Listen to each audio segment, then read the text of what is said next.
Olá, estamos de volta com mais um episódio do Empower Connection. Hoje, sexta-feira, 22 de maio de 2020. Eu, Luiz Pedroso, falando de Porto Alegre, Vera Galante, falando de Brasília, Rogério Schmidt, de São Paulo, e também de São Paulo, professor, doutor e especialista em política externa dos Estados Unidos, Carlos Gustavo Poggio. Pessoal, bom dia. Bom dia a todos. Bom dia a todos, bom dia especial para o Carlos, nosso convidado especial de hoje.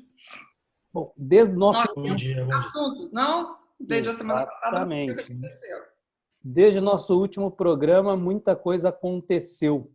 E eu acho que a gente pode começar, Vera, Carlos, falando sobre o pedido de demissão do ex-ministro Nelson Teich, que aí traz uma série de implicações que também tem muito a ver com a questão internacional, que aí acho que o Carlos pode contribuir bastante. Vera.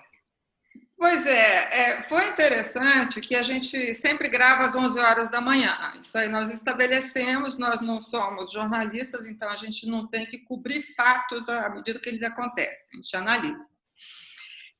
Mal desligamos o nosso vídeo e já tinha notícia da demissão esperada, na verdade, do ex-ministro Teich, da Educação, ou Teich, como da Saúde.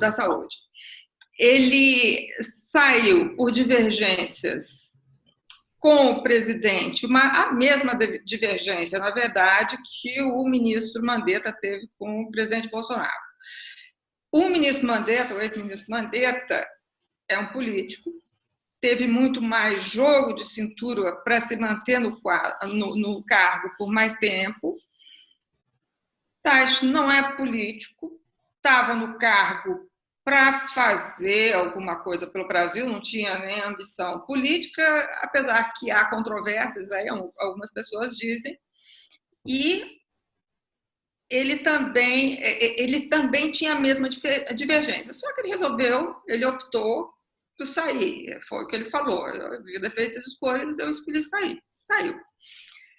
Aí tem o ruído, quem vai ser o próximo ministro, e esse nós estamos esperando até hoje, com a impressão de que o atual ministro interino vai ser interino por muito tempo, não é? E que traz alguns efeitos, que é a grande quantidade de militares sendo incorporados ao corpo do Ministério da Saúde.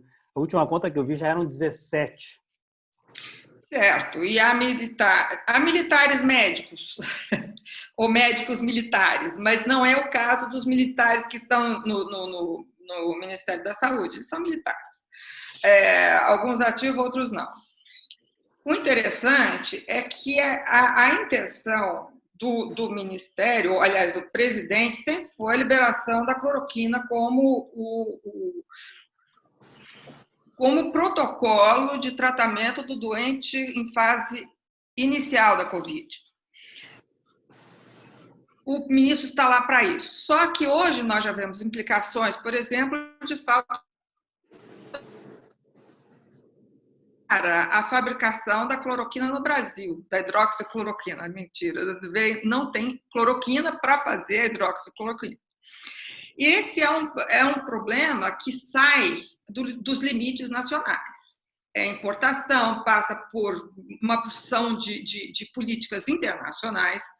O presidente dos Estados Unidos também defendendo a cloroquina, também financiando a fabricação do medicamento, também vacinas. Entra a China, que foi a grande responsável por respiradores e outros insumos de saúde, e eu acho que aí cessa a nossa participação nesse caso e começa a do Carlos. Eu acho que o cenário internacional é muito interessante quando a gente está olhando para as políticas domésticas. O que você acha, Carlos? Bom, primeiro, bom dia a todos. Obrigado pelo convite para estar aqui conversando com vocês. Você já estava falando, Vera, eu já estava meio puxando a sardinha para o meu lado, pensando alguns paralelos, né? Eu lembro que como o Luiz disse, a minha área de especialidade é Estados Unidos, né? E quando o Trump ganhou, eu estava inclusive aqui no consulado em São Paulo, foi uma grande surpresa, né? Ninguém esperava a vitória do Trump. E aí, quando eu fui entender, pesquisar as razões pelas quais o Trump venceu, e quando tivemos o Bolsonaro aqui no Brasil, muitas similaridades surgiram, né? Não sou o primeiro a falar dessas similaridades. Hoje, claro, com o tempo, a gente consegue ver também as diferenças, né? Mas pensando nessa aproximação, eu lembro que, e ainda hoje isso foi uma característica do governo do Trump, durante todo o seu mandato, uma certa instabilidade na burocracia, né?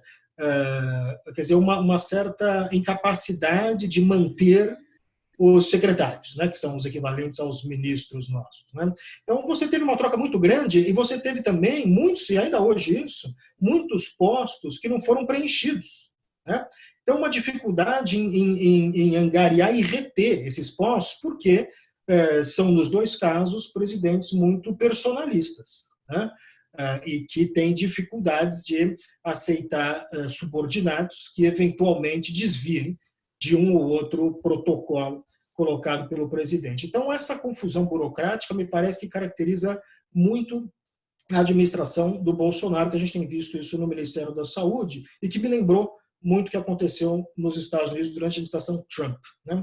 E uma outra questão também para colocar, inspirado pelo que você falou, da cloroquina, eu li ontem, até coloquei no meu Twitter, né, a National Review, que é a principal revista conservadora nos Estados Unidos, né?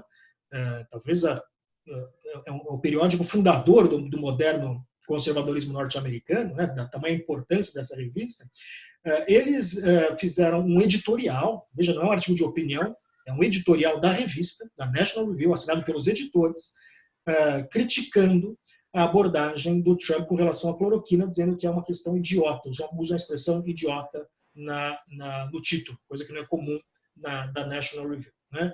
E dizem que é indigno do cargo o Trump como presidente ficar propagandeando um tratamento para ainda mais um tratamento que não é comprovado, né? Os seus benefícios ainda não estão plenamente comprovados, propagandeando esse tratamento para o coronavírus, que é algo indigno, né?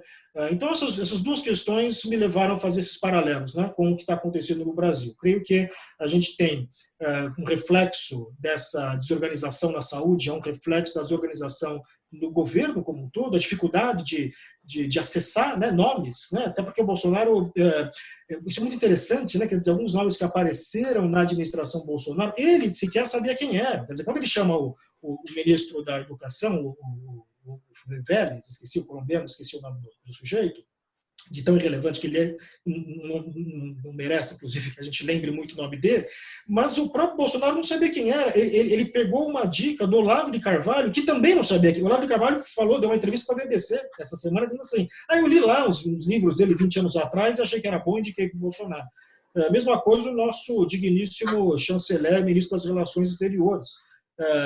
Ninguém conhecia. Veja, não é que o Bolsonaro tem uma relação de amizade ou que foi alguém ou que ele se inseria e essas pessoas, nomes foram aparecendo organicamente. Um ali sugeriu aqui porque ele não tinha nome, né?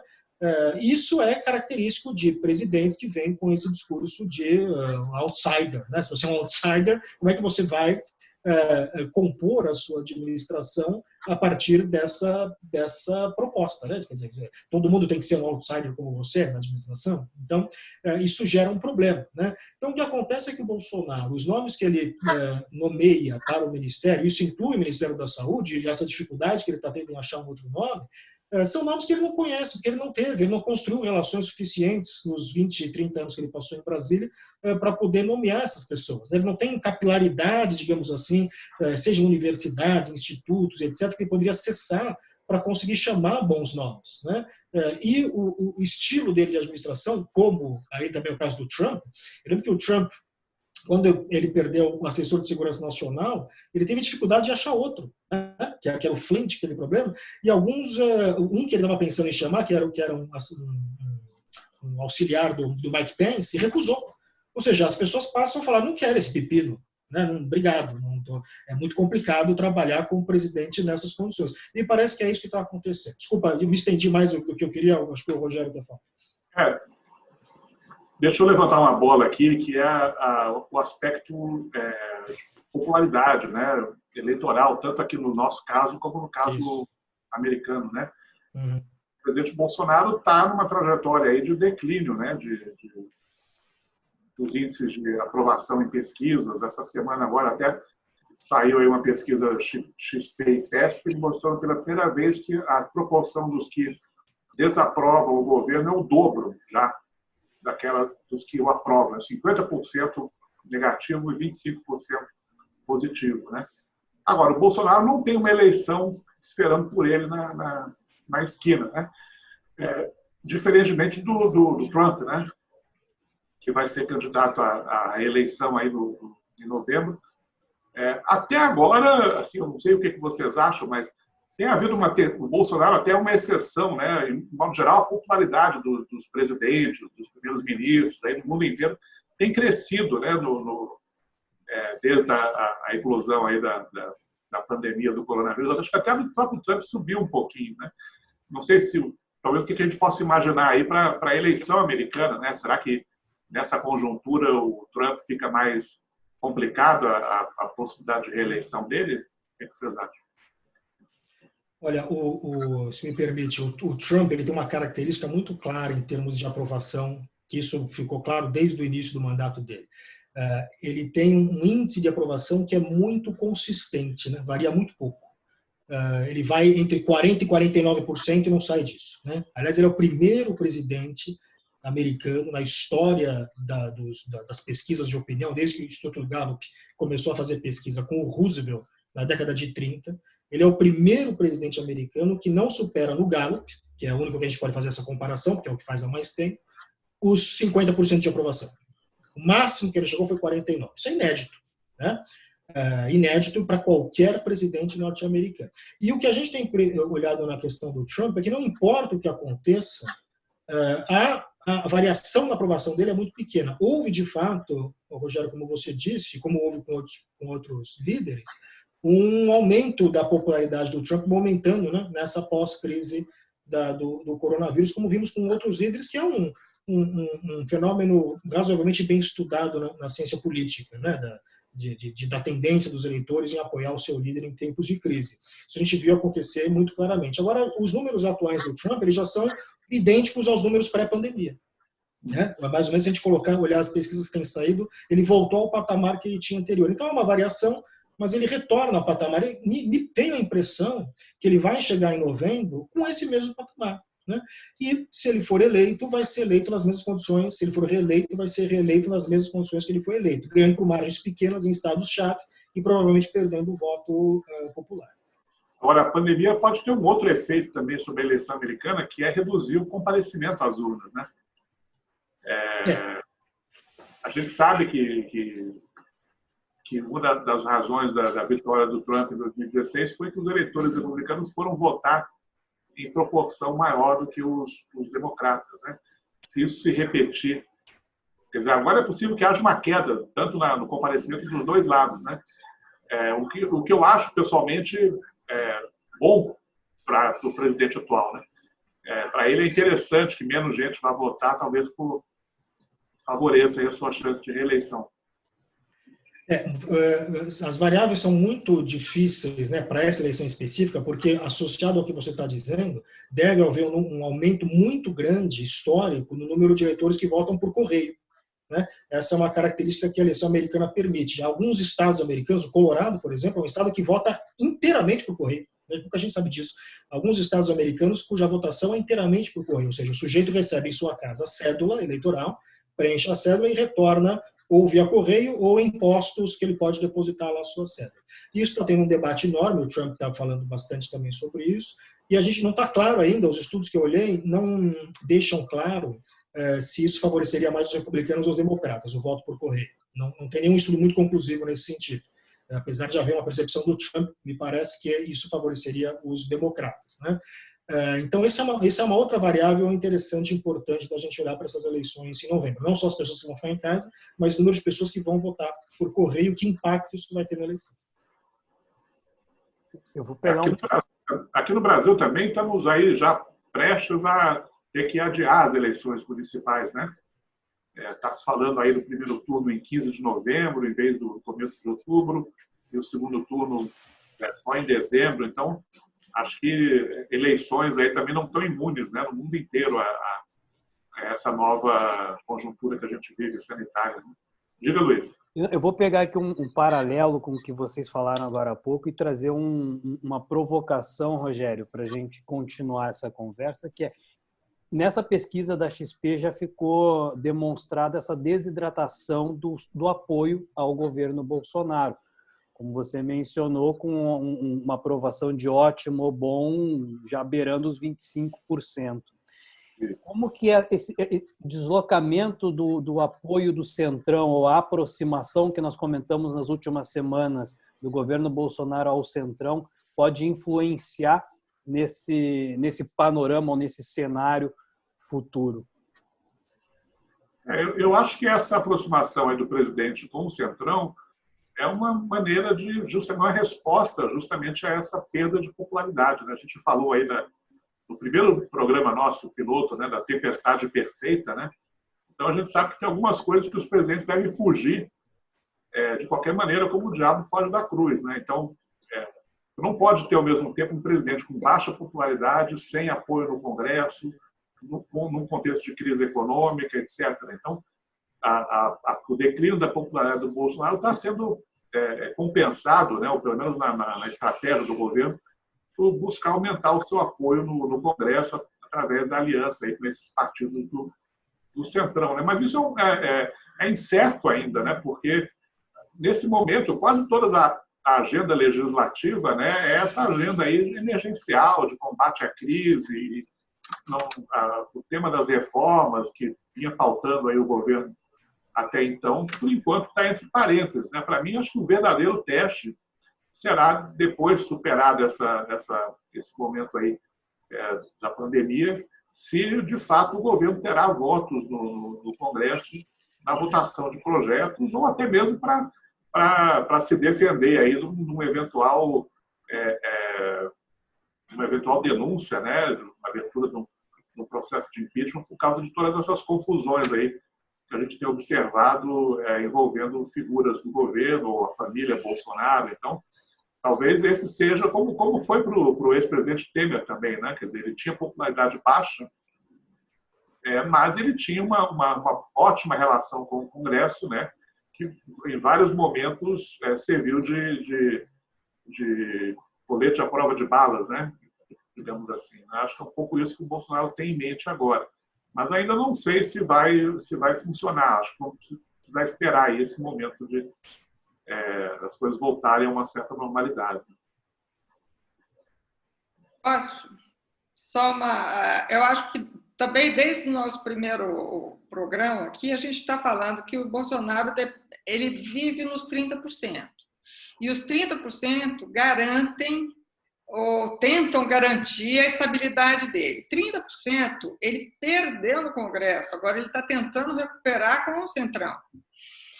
Mesmo assim, a gente vê que o Congresso o acua de vez em quando. Por exemplo, só vou falar, eu acho que não dá tempo de analisar, o Enem. Ninguém queria, o ministro da Educação não queria adiar o Enem, não queria. O Congresso mostrou para o presidente, para o ministro, olha, se vocês não adiarem, a gente adia.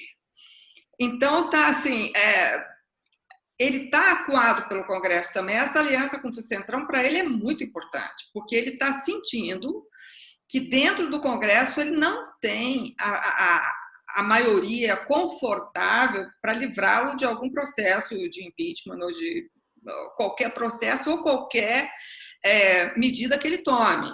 O Judiciário também acabou de votar em plenário aquela MP 966, tirou uma porção de artigos da MP e deixou um esqueleto muito inócuo.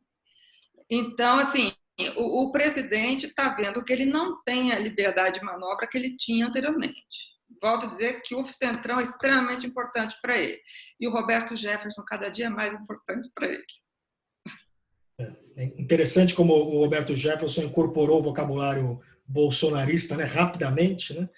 Ele é um animal político muito inteligente nesse sentido, e me parece que as coisas que o Roberto Jefferson fala nem soam, né, muito artificiais, né? Você vê que não é ele falando, ele está falando, ele tá checando alguns conceitos básicos, olha, comunismo, não sei o que ele sabe que pega bem naquele meio, né? E agora o problema, esse é o problema do Bolsonaro desde o começo, né? Quer dizer, como você governa um país como o Brasil, presidencialismo de coalizão, multipartidário, etc., sem base no Congresso. Não, essa questão das diversas cepas de populismo que nós temos aí, né, no mundo. Né? O populismo do Trump, para voltar à questão dos Estados Unidos, pelo menos é um populismo que tem alguma base partidária, no sentido que ele tem o apoio do Partido Republicano. Né? O populismo bolsonarista é um populismo via redes sociais, nessa mediação direta, né, com o líder e uma visão de povo muito particular. A gente vê isso nas postagens do Ernesto Araújo, né? A relação com o povo. Aí tem meia dúzia de sujeitos ali na Praça dos Três Poderes, então esse é o povo. Né? Então, eles abusam um pouco dessa linguagem do povo, o povo quer, é uma política do povo e tal. Enquanto tiver esses 30%, de alguma forma dá para fazer esse discurso. Né? Eu acho que justamente aí, se isso começa a se perder, aí não sobra mais nada, porque você não tem nem base no Congresso e não tem nem mais alguma base na sociedade. Acho que se baixar o impeachment da Dilma, do Collor, ocorreu quando a popularidade dele já estava, acho que abaixo dos 10%, vocês devem saber mais do que eu sobre isso, né? Mas é quando realmente é uma corrosão muito grave da popularidade do presidente, é que aí realmente vem o impeachment, que é um processo, como sabemos, não só no Brasil, mas também nos Estados Unidos, vimos acontecer, um processo político, além de um processo jurídico. Só para deixar bem enfatizado, né? Na verdade, esses 30% também já foram para o Beleléu, né? Já são 25% o último número, e a tendência é de queda. Né? Já tem outras perguntas que são feitas sobre a aprovação ao comportamento do Bolsonaro na crise, né? Que já estão dando próximo de 20%. Né? Então, se cair abaixo de 20%, né, a popularidade, né, aí, de fato, o valor do apoio do Centrão no Congresso vai lá para cima. Né? Exato. Teve um ponto nessa semana que eu acho que mostra um pouco do que está acontecendo. A reunião que aconteceu com os governadores, a pedido do Executivo, que teve um tom muito conciliador no entendimento de todos que participaram. Isso já começa a talvez mostrar uma outra postura, pelo menos na narrativa, de relação do governo Bolsonaro com alguns dos atores, tanto nos estados quanto no próprio legislativo, tendo a presença do Rodrigo Maia e do Davi Alcolumbre aos seus lados, falando muito em mitigar problema, resolver conjuntamente. E isso acabou animando. Ontem o Valor tinha, uma das manchetes do site, era tom conciliador anima e Ibovespa sobe.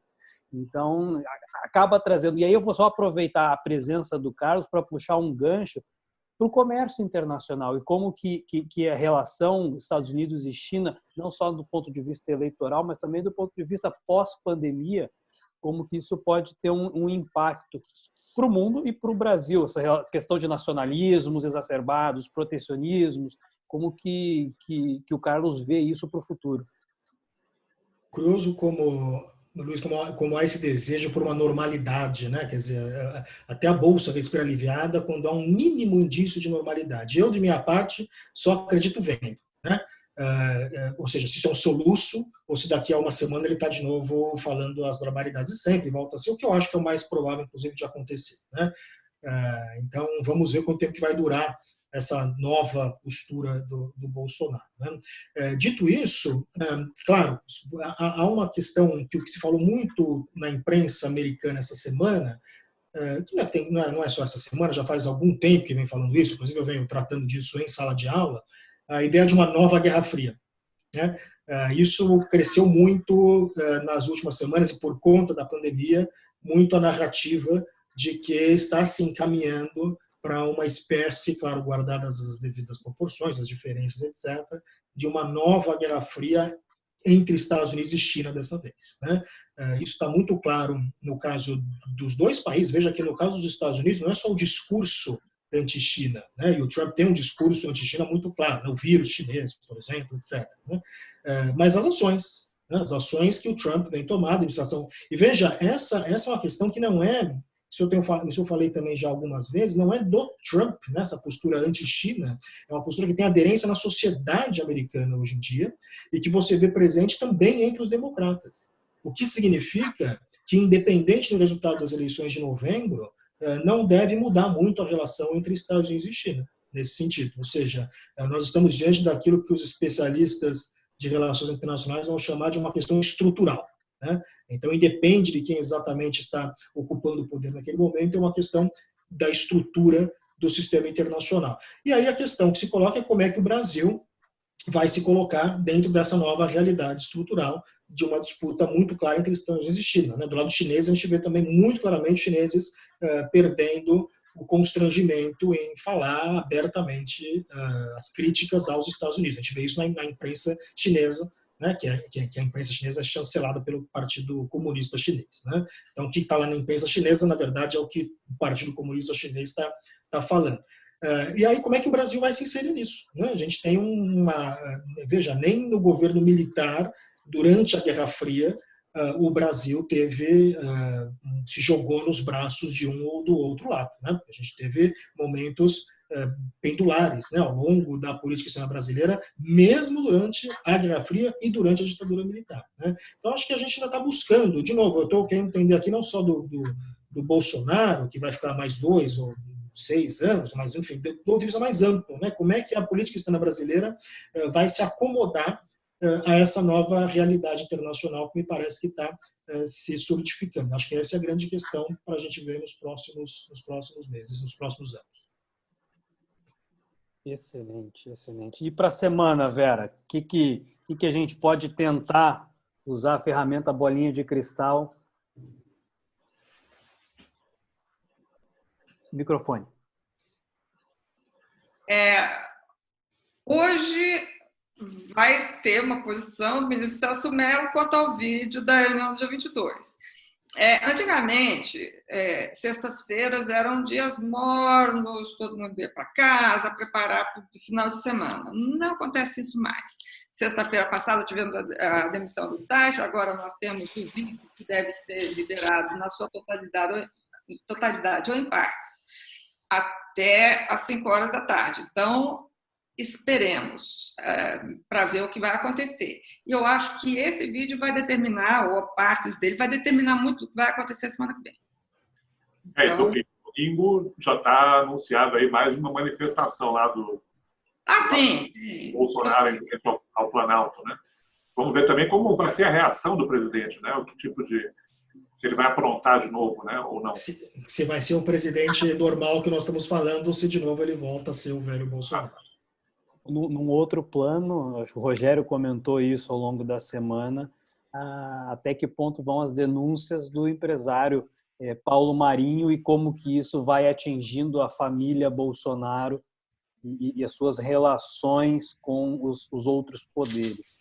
Então, como a gente vem falando já desde o primeiro programa, de tédio ninguém morre no Brasil. Então, a semana foi intensa e acreditamos que também será uma próxima dessa maneira. O tempo do Zoom está acabando e eu acho que também já fica no tempo legal de programa para todos que estão nos acompanhando. Agradecer inicialmente, Carlos, a tua presença. Muito obrigado. Acho que o papo podia continuar por mais horas, sem sombra de dúvidas. Muito obrigado. Rogério, Vera, considerações finais para a gente poder encerrar? Não, só uma boa semana para todos nós. Se inscrevam no canal, compartilhem, comentem, vamos fazer o nosso Power Connection crescer. Isso. Maravilha. Então, muito obrigado, bom final de semana. Tchau, tchau. Tchau, tchau. Tchau.